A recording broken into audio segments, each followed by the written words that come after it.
And similarly, when Buddhism traveled east from India to China and beyond to Japan,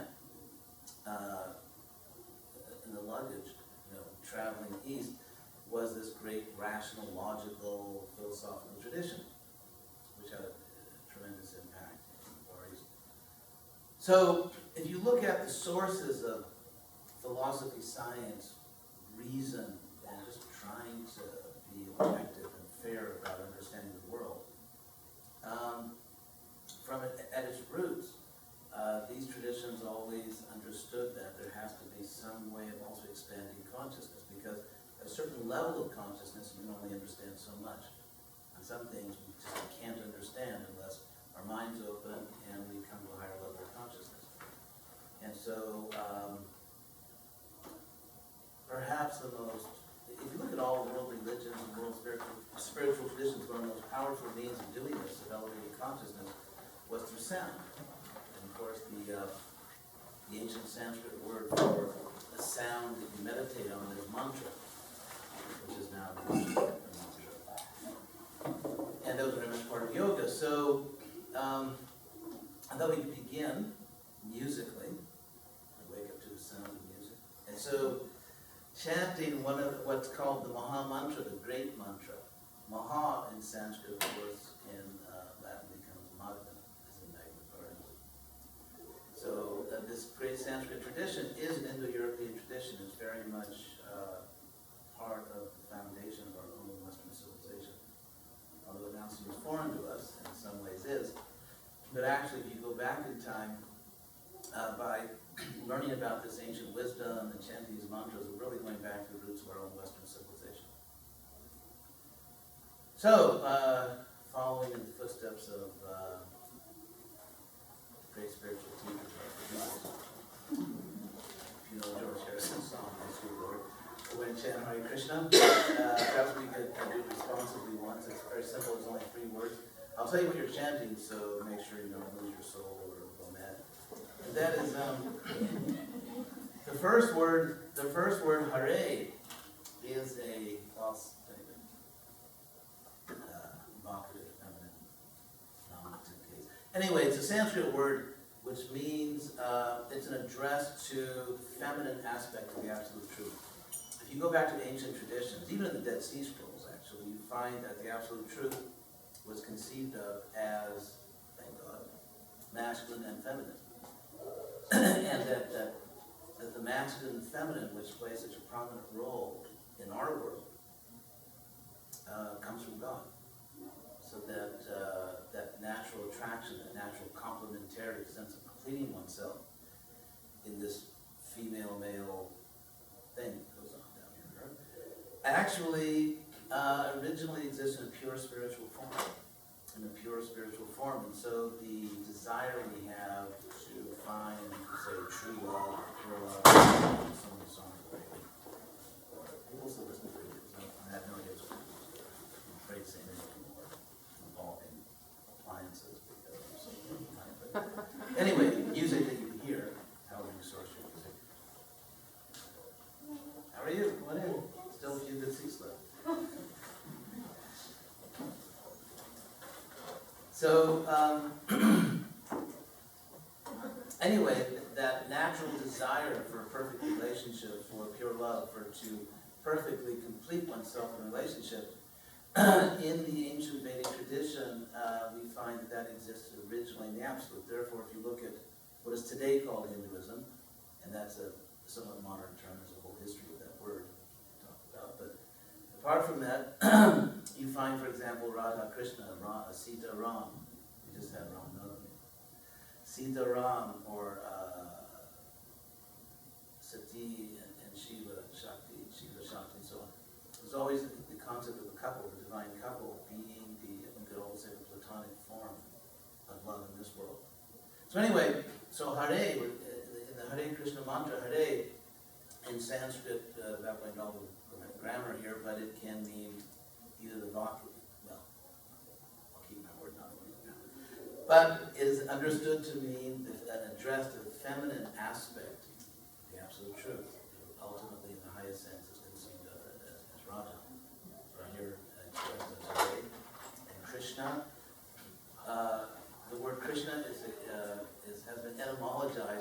ancient sages and grammarians as a combination of two semantic elements. Krish, come on in.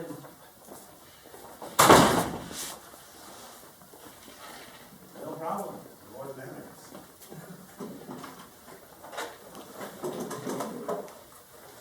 There's a Sanskrit root krish, which means to attract. I mean, those of you in India obviously know the word krishi.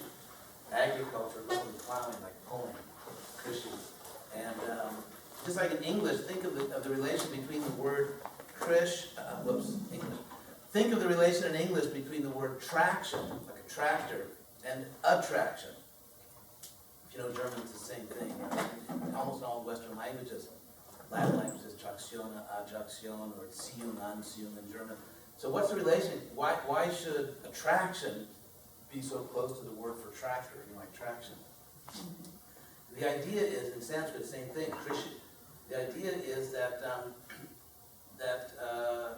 something is attractive, but it literally pulls the mind. It has mental attraction, it pulls the mind.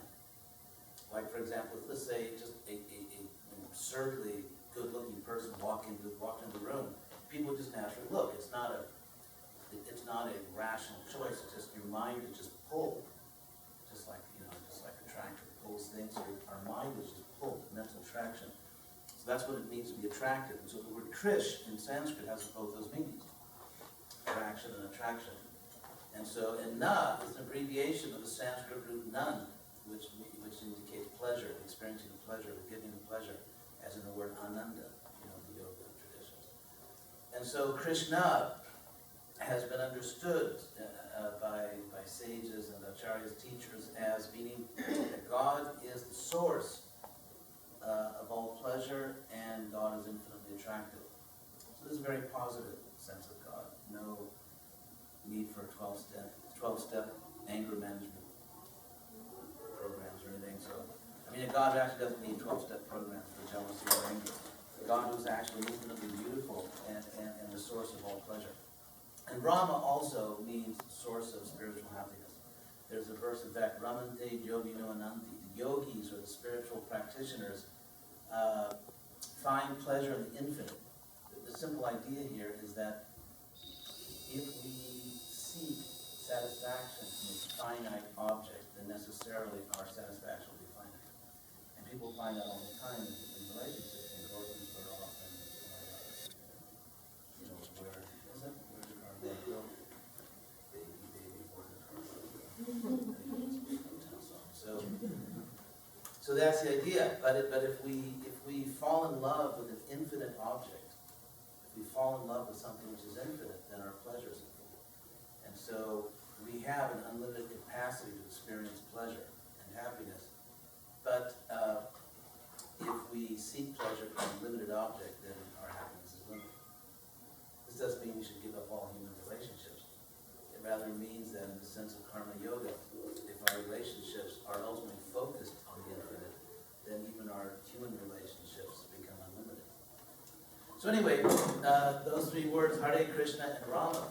So we're going to do a little kirtan. I explained that if you look at the roots of Western and Asian rational philosophical traditions, there was always an understanding that in order to come to higher knowledge, in order to understand the most important things, understand them deeply, one has to be in a higher state of consciousness. And therefore, the pursuit of knowledge was always accompanied by the process to purify the soul, as in the original academy, which was Plato's academy, where it was something like an ashram. So, we'll chat. We'll do it. Usually, the way it's done is response. This is a European instrument called a harmonium, but really became very popular in India. It's not used very much in Europe. So, we'll do responsibly in the sense that I'll chant first, and we'll see how it's done, and then you can all do it, and then we'll go back and forth. We'll eventually stop.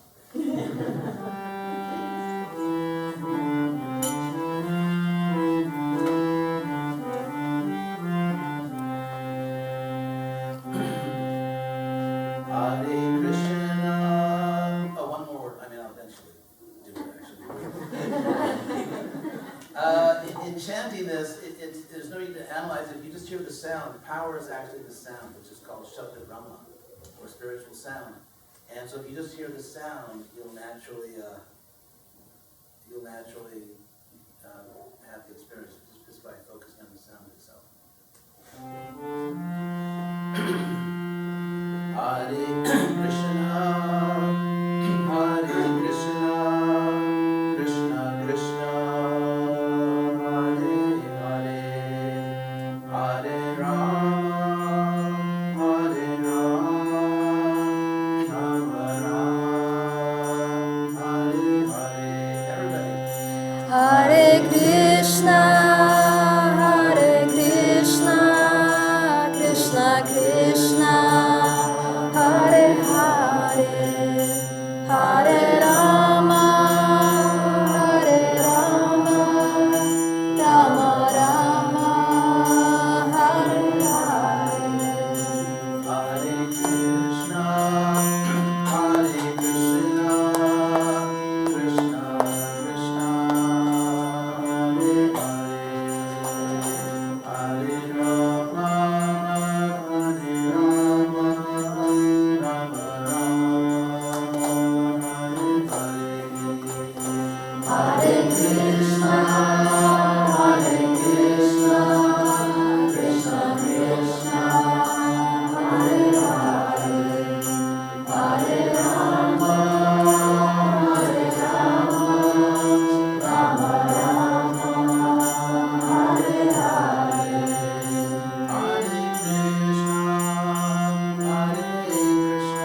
Gotta wait till the air comes.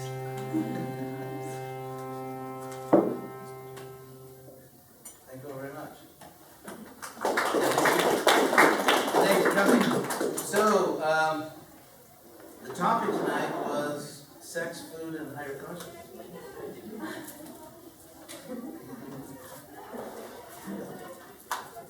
So, I chose that topic actually, not only to be provocative, but if you consider sex, we live obviously in an extremely, what's the word, sex-conscious society and work, which has something to do with the fact that we're a consumer society, and sex is a very powerful drive. It's a very powerful physical drive, and also, of course, it has an emotional component. And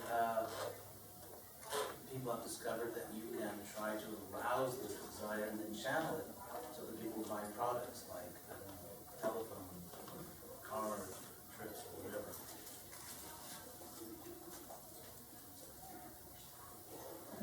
So,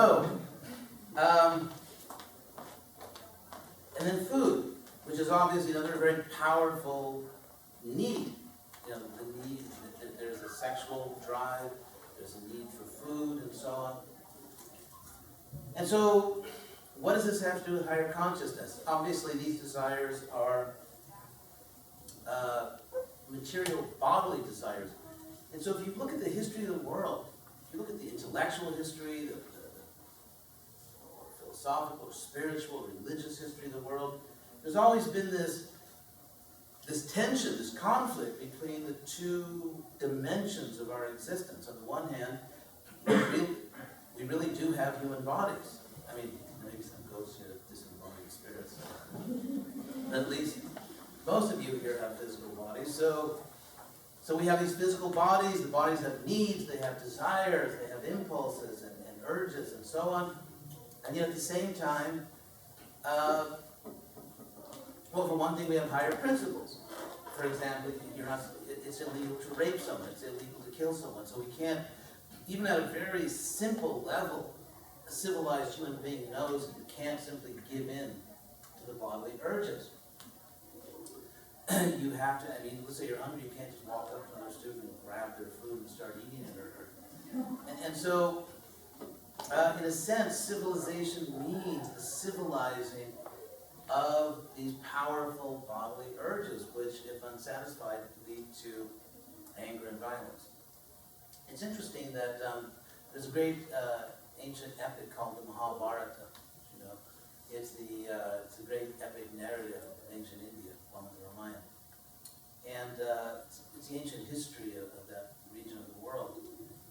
And one of the prominent words in that text is dharma. The word dharma, which became also very prominent in Buddhism. And so the Sanskrit word dharma has various meanings, but essentially it means law, and it means a sacred law. It means one of the principles that governs the universe, not only in grand things, but also in individual occasions. For example, there's Raja Dharma. What are the duties of a ruler? Or Dana Dharma. What is the best way to give charity, to help other people? Or the dharma of a teacher, of a worker, of a farmer, or of a married person, of a student. There's student dharma, brahmachari dharma, brahmachari dharma. And so sacred principles that are meant to govern the world, and it's by following dharma that people become civilized and society functions smoothly. It's like they have this saying, the sign they put on all the highways in Brazil. Come on. John? Santa Catarina? Ah, do Sul. Baby. So, you'll understand that. They have these signs on the highways that say quem obedece a sinalização evita acidentes. Paulista ou carioca? Carioca. Cuidado. Anyway, they have these signs in Brazil on the highways which say that those who obey the traffic signs avoid accidents. If you think about it, in Chapel Hill or anywhere else, there's all these roads and there's some highways and cars going high speed, cars which are potentially very lethal, and there's all these traffic signs. So if everyone follows all the rules, mean, obviously, that's how you design a system of traffic laws, so that if everyone follows it, there'll be no accident. So Dharma is something like that. It's a cosmic, you could say, legislation, or these principles. So if everyone follows this, human beings and other creatures can live in peace. So I translated a good part of the Mahabharata in Sanskrit, and I did a computer search in the Sanskrit text, computer search for the word Dharma, and I found that in almost all cases, let's say the first several books, Adiparva, Sabhaparva, and Vanaparva, that in hundreds of chapters, the word Dharma was mostly used in situations involving sex and violence. Because those are the situations in which people become most passionate and hence are very prone to violence. That's why we have crimes of passion. Because it's the nature of human passion that it very easily spills over into violence and brutality and criminal activity. And so, so just for the sake of civilized human life, so you can walk down the street safely, our more powerful bodily impulses have to be civilized and regulated by law and by custom and so on. And so, for example, eating, I mean food, or interestingly in these ancient Sanskrit texts, food, to be an eater or to be eaten, it's something like the way we say exploit, like to be an exploiter or to be exploited or subjugated or subjugator, the way we use that kind of language. In the ancient Sanskrit text, very ancient text, they always use the imagery of being an eater or an eaten, sort of like the exploiter, the exploited, and so on and so forth. So this food analogy, because, anyway, so beyond that, let's say we have a civilized society, let's say people obey or they restrain themselves sufficiently so that there can be civilization. People walk down the street safely, people follow just laws, and everyone can live in peace, and so on. What about spiritual insight?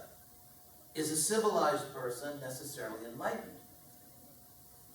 And probably not. I mean, a civilized person is enlightened at one level because at least they understand that they should respect other people.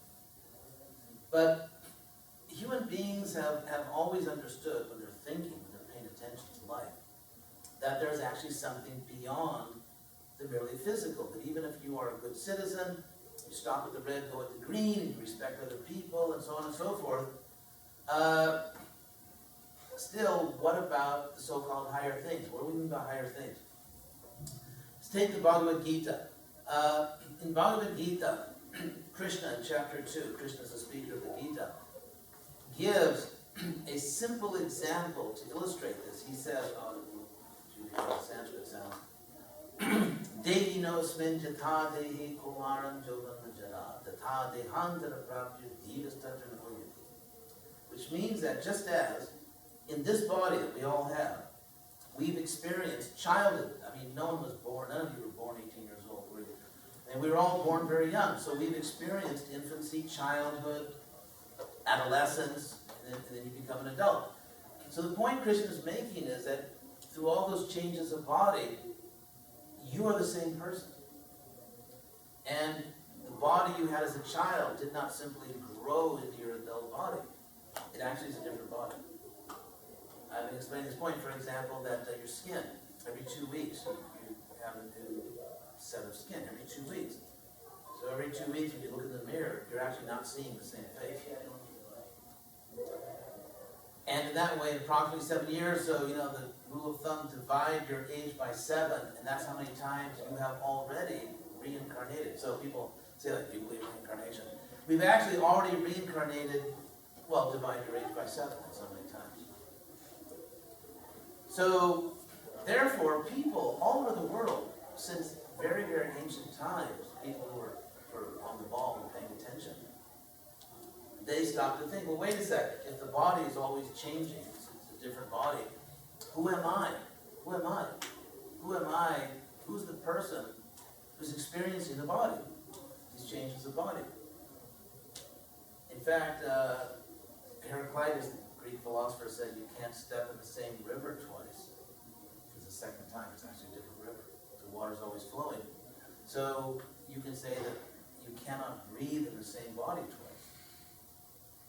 Because the second breath is This was, of course, a major point of Buddhism, the fact that the world is always in flux. So, also, another example I've been giving is that we have a strong ethical sense in our culture, among people who we would consider to be decent people, that even if someone is somehow materially diminished in some way by an injury or by a disease, that the person is not less, still just as much a person. Legally, the person has all the same rights. And so we would consider it, I think, to be offensive and wrong if, let's say, someone, God forbid, suffered some accident and lost some part of their body, and then people said, oh, you're less of a person now. So why is that person not less of a person? Who is the person who is not diminished, even when the body is diminished? I mean, through old age. The body actually gets older. And I can testify to that. So as the body gets older, actually, I like it. But, because it took me decades, but I finally became sane. So, I definitely wasn't when I was a college. But in terms of the, well, that's maybe pretentious to say I'm saying now, but as the body ages, it loses some of its powers. I was actually, when I was younger, believe it or not, I was actually quite athletic and played on different teams in school and so on. But I wouldn't do that now. I fear the consequences. I did the same kind of really intense sports that I did when I was young. So in that sense, the body's diminished, but I think I'm actually more of a person now because of my spiritual practice. So the question is, who is the person? Who is the person that is not diminished when the body is somehow diminished? Who is the person that is always the same person, even when the physical body changes, the mind changes? Who is that person? So, it's like that famous inscription at Apollo's temple in the Greek island of Delphi, where the oracle would tell people important things about their life. The priestess of Apollo, the oracle of Delphi. And inscribed in that ancient temple were the words, know thyself. So if you think about it, this is, of course, one of the world's great universities here. And the universities typically brag about how many majors they have, how many hundreds of different programs they have, and majors, and this and that. And that was the old idea. I don't know if Jefferson coined the term, but the idea of the university, where you find universal knowledge. You can study anything from a recognized expert. And yet, if you really want to know who you are, you can study geology or biology or history or whatever, law. But the question is, who is it that studied? Who am I? And other questions like, where do I come from? Not just, I know that I was born on a certain day in a certain place. I was born in Los Angeles, probably before you were born. But so it's not just where your body was born, but once you get on the trail of finding yourself, okay, my body was born at this time and place, but where do I come from? And did I exist before the body existed? And will I exist after the body's finished? And so it's really with this kind of inquiry that one begins, you could say, what is most important in human life. Because if you think about it, so many of our sciences are based on trying to improve the quality of our eating, our sleeping, have a nice place to live, communications. So much of it, even say technology, it always improves, but most of it comes back to trying to make our bodies comfortable, trying to satisfy ourselves, and so on and so forth. But we try to find out who we really are. We have no evidence that animals, for example, we're animals, but say non-human animals, there's no evidence that they ask these types of questions. The idea of a philosophical frog, for example, or even dogs are very intelligent. In terms of having an existential crisis, who am I? Where do I come from? So it's really what distinguishes us is our capacity to pursue this higher knowledge. And the God question, it's very interesting how people, if you look at history, the overwhelming majority of people, I mean almost everyone, with a very, very, very strong majority of people in history throughout the world, whether you're talking about Polynesia, or Europe, or Africa, or anywhere, or Asia, people, civilizations have come to the conclusion that ultimately the explanation of our world somehow lies beyond our world. The explanation of our world ultimately lies beyond our world, and that they came to this conclusion by their own experiences. And so you can say, well, this doesn't prove anything. This doesn't prove anything because this could just be one of the most massive illusions of all time. One of the most massive illusions. Although it's interesting, if it turns out to be the case that what almost all people at almost all places and times in history thought to be most important turns out to be an illusion, it's sort of a pessimistic, dark picture of humanity. And if there was some good reason to just discard this as irrelevant, first of all, if we want to take this type of massive intuition and just say it doesn't show anything, it may not be a mathematical proof, but if it doesn't show anything, then we are establishing a logical principle that overwhelming human testimony means nothing. So what about, for example, the massive consensus of humanity that there's a real world outside of our minds? And after all, there is a philosophical position called solipsism, which argues that you can never really know anything except the contents of your own mind. And you may, in your mind, believe there's a real world outside your mind, but you can't really know that. I mean, fortunately, most people don't believe it, otherwise we wouldn't have enough money in this country for all the mental health care. But again, there's a type of consensus that there's a real world out there, although some philosophers and mystics have challenged that. And so can we reject all that evidence? Does that mean, take science for example. Empirical science is how should I put it? It's a secondary process epistemologically. I mean, the idea is that every system of thought, whether it's empirical science or any other, is based on certain assumptions that you can't prove. They're just the foundation of your enterprise, of what you're trying to do. For example, if you're a scientist, you assume that there's a real world out there. You can't prove there's a real world empirically because that would be called circular reasoning, for begging the question. Circular reasoning means that you're trying to prove something, and so the very thing you're trying to prove, you bring back and use as evidence for itself. I mean, imagine a typical proof. I mean, forgive this cliche, but Socrates is a man, all men are mortal, therefore Socrates is mortal. So the typical type of argument you find is that there are certain premises and then you come to a logical conclusion. So if you use the conclusion as one of the premises, it's in a penalty claim. You can't do that. That's called circular reasoning. And that's exactly, so if you say, for example, that we just have to accept things that are empirically demonstrated, that's circular reasoning, because that statement, that we have to only accept things empirically demonstrated, that statement cannot be empirically demonstrated. Because that would be circular reasoning. Anyway, don't want to give you a headache for all this. But the point I'm trying to make is that we should not, I almost want to say, because I went to college, I went to all stuff, we should not be intimidated by a specific philosophical position called materialism. It's not a question of science versus faith. It's competing metaphysical views, because the statement that things have to be empirically demonstrated, otherwise we can't rely on them, that statement is a metaphysical statement. It's not an empirically demonstrable statement, it's a metaphysical, it's practically a religious statement, because it's talking about the ultimate nature of things. And it's making unprovable claims about the ultimate nature of things. So, therefore, for example, in our culture, there is a very common expression, blind faith.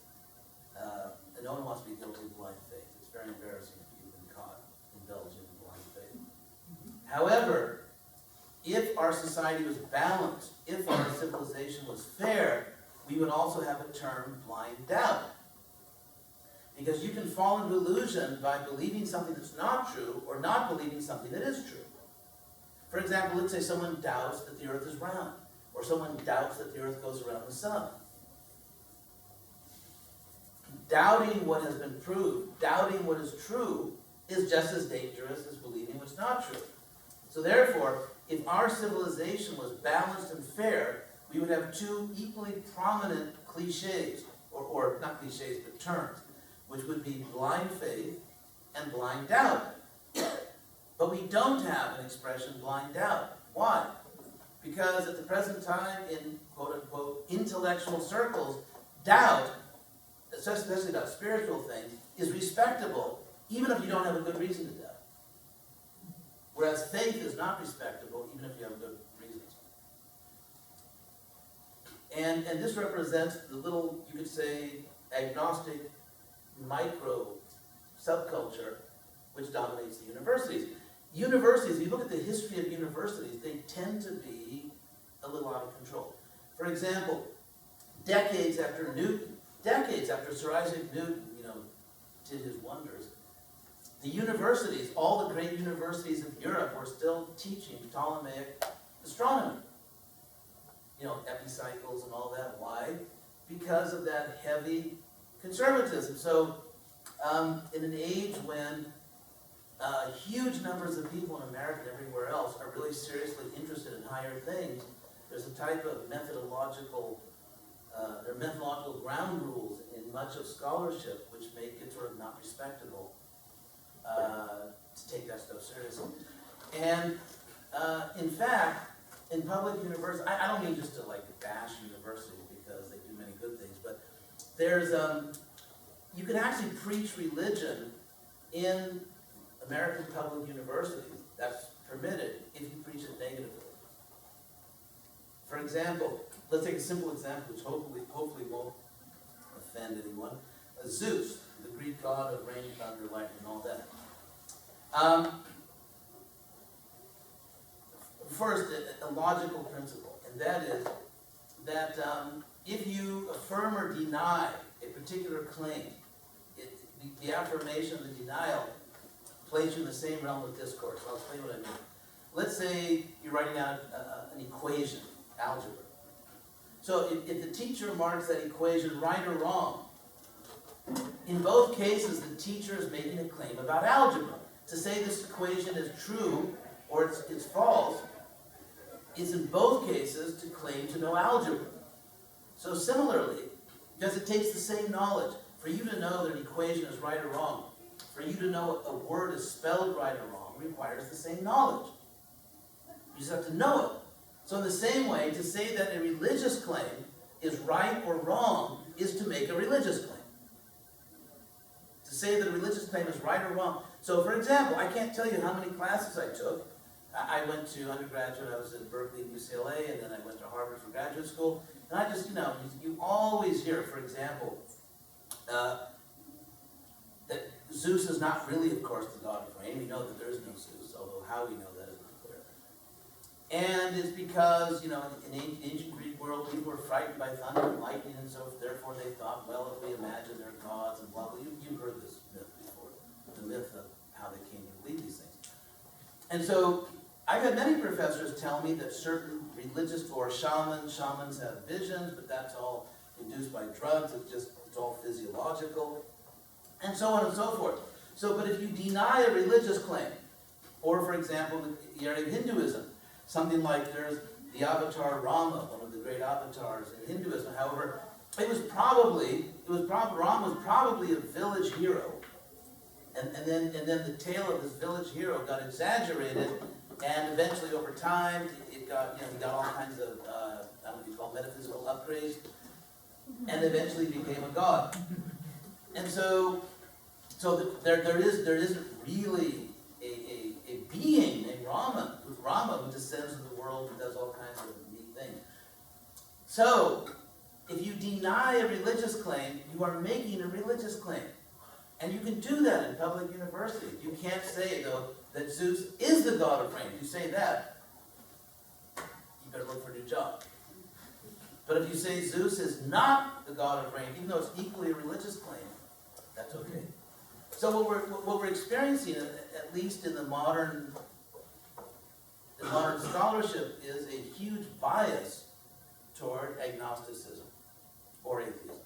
A bias. It's not a level playing field. It's not a level playing field. And you could say, well, whatever.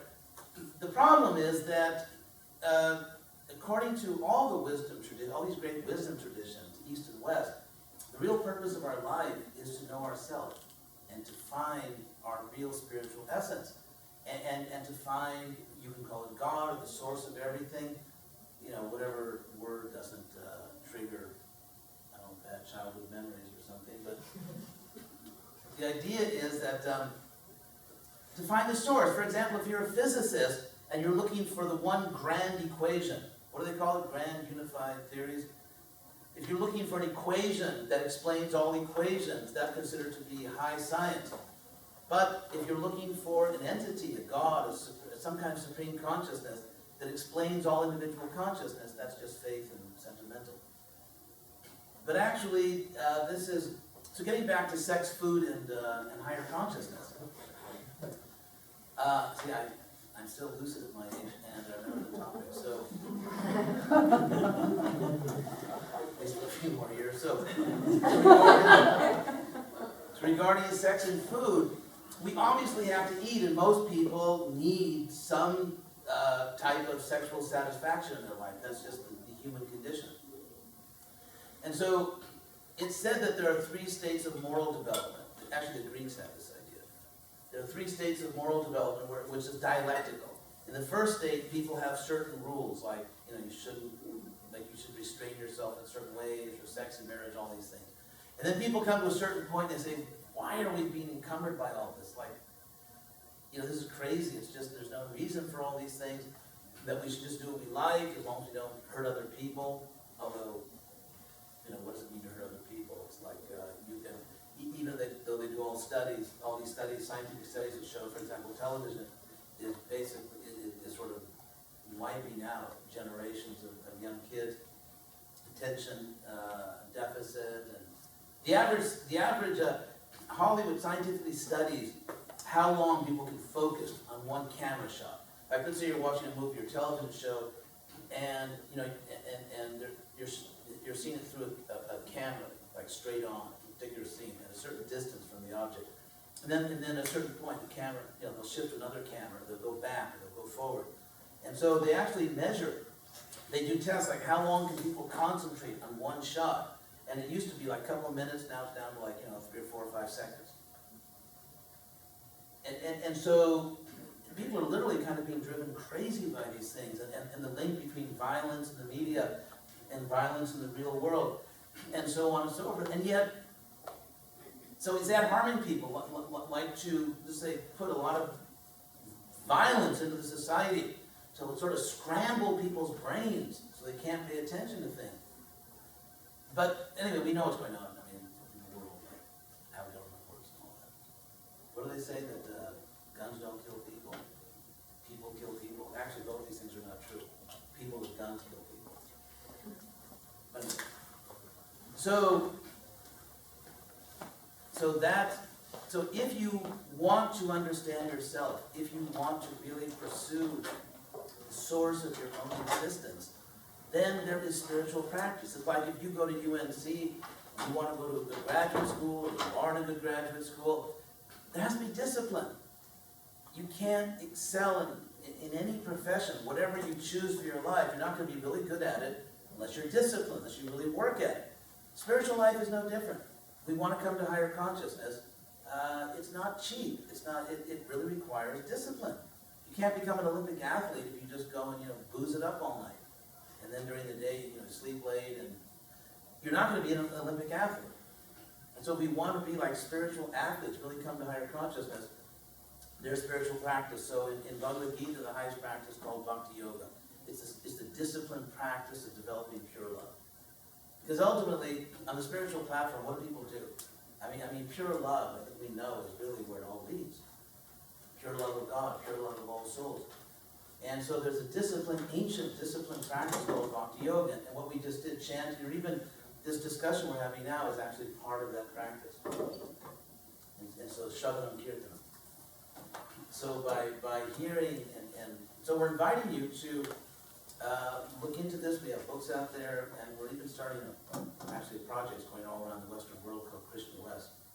It's in many places in America now, Western Europe, Australia, and other places, and that is trying to make this very simple and easy so that you can have access to this very ancient, powerful spiritual practice and knowledge in a very user-friendly way, in a way which fits in with your life. And so that's actually what we're doing here. So we invite you to learn about it. We have a mailing list. You can get news about things we're doing. Any questions on any of these points? Yes, please.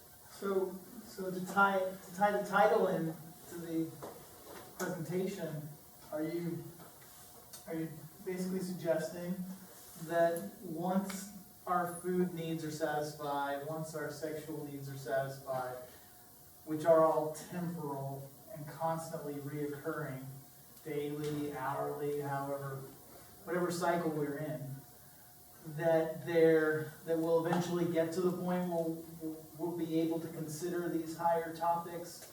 What is the implication here of focusing so much on these urges, and can we find a path that leads us to desiring this higher consciousness through studying our own drive to satisfy the need to eat and to satisfy the need to have pleasure? Good question. Yeah, that's a very good point. Okay, good news. That the process of Bhakti Yoga, or Karma Yoga, is also sometimes called Karma Yoga. Karma is literally in Sanskrit means action. Karma comes from a Sanskrit root, kri, from which we have English words like create and increase. And so it means action. Karma means action.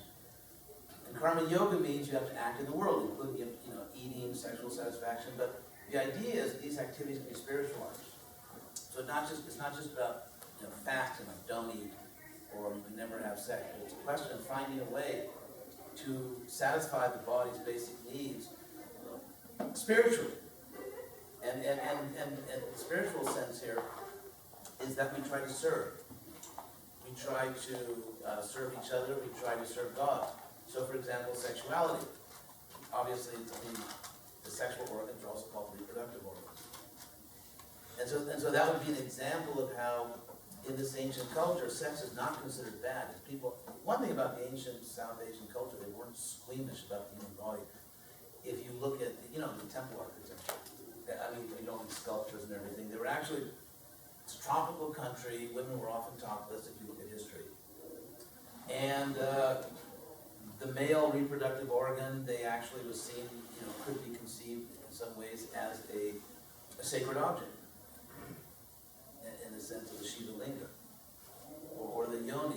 So the reproductive organs were seen as ultimately having cosmic significance. It's a very interesting culture. So as I said, they weren't squeamish. And yet you have this culture which is very comfortable with things like reproductive organs, and even, having them in art and so on and so forth. And yet places very high value on sense control and yoga and controlling yourself. And so they don't see the body, the human or the male or female body, as nasty, or not that voyeuristic, pornographic thing. It's just, it's the human body, and the male and female organ even have ultimate cosmic origins and so on. And yet, and so they see that sex, like Krishna says in the Gita, that dharma viruddha bhuteshu kamosmi bharatarshava. That even the sexual act, when performed in spiritual consciousness for a true service object, which can be, even one can say, let's say, people, generally in this ancient culture, people would be married, because it was considered that there were certain privileges, certain intimacy, which should be, as I say,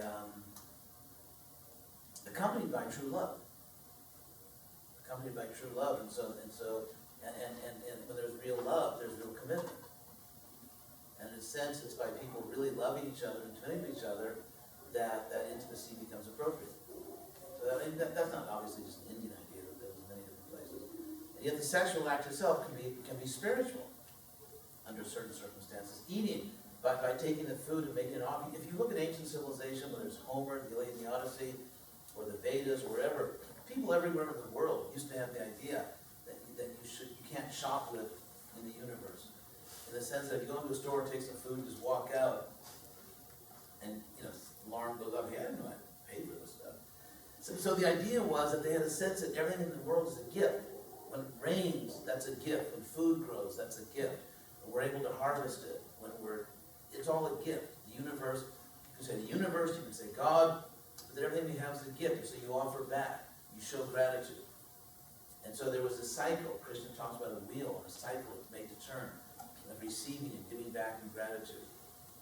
And so in that way, eating, just one very quick example. In Homer's Iliad, there's an amazing scene where Hector, the Trojan hero, has been fighting all day. He comes back into the city, they go to the city walls, and he's exhausted and hungry. And so his mother sees him like that. He's battling all day, and she says, offer a drink and bring it to him. So even her own son, after fighting all day to protect the city, before he drinks, the drink should be offered. So people had that consciousness of gratitude, of always showing gratitude. So in that way, all our activities through service, helping the world, and trying to help other people, and trying to spread spiritual knowledge, trying to elevate ourselves, all these bodily activities become spiritual. In fact, we have a snack here? Yeah, these people from the club actually brought all the snacks for you, so you can test this. So, anything else? No, thank you very much. Really appreciate your coming, and hope I didn't browbeat you too much on these topics. And you're welcome to sign up and get more information. Thank you very much.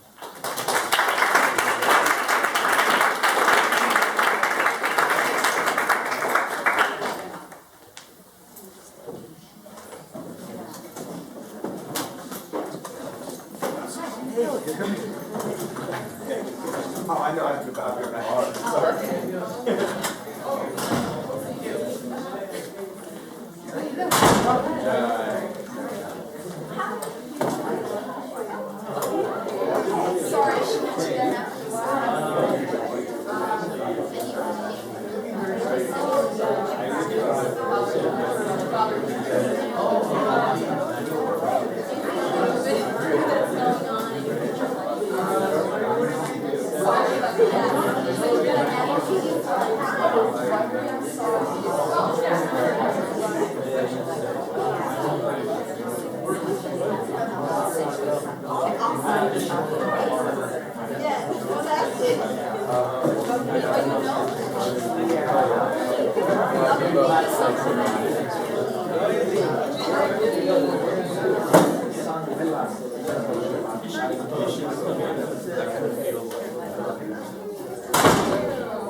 Didn't know if I would have waited 5 seconds. I was just like trying to hold it that whole time. He just doesn't see much of It was interesting.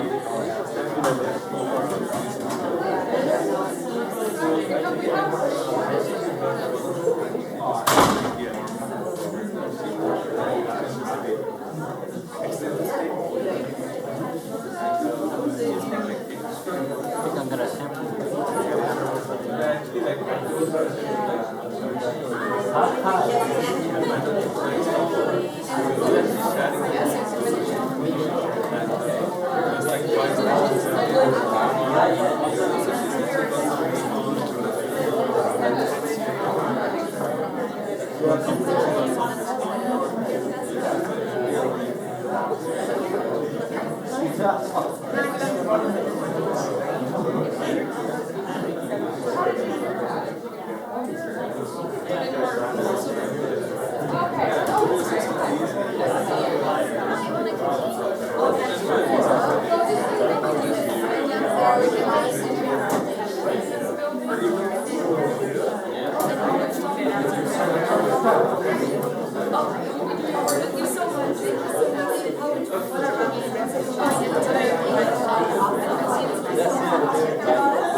No, I was just trying to help.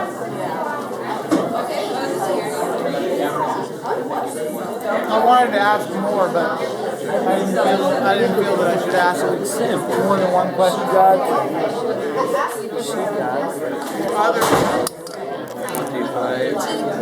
Otherwise, it would seem like I was. We have a question. Otherwise, it would have.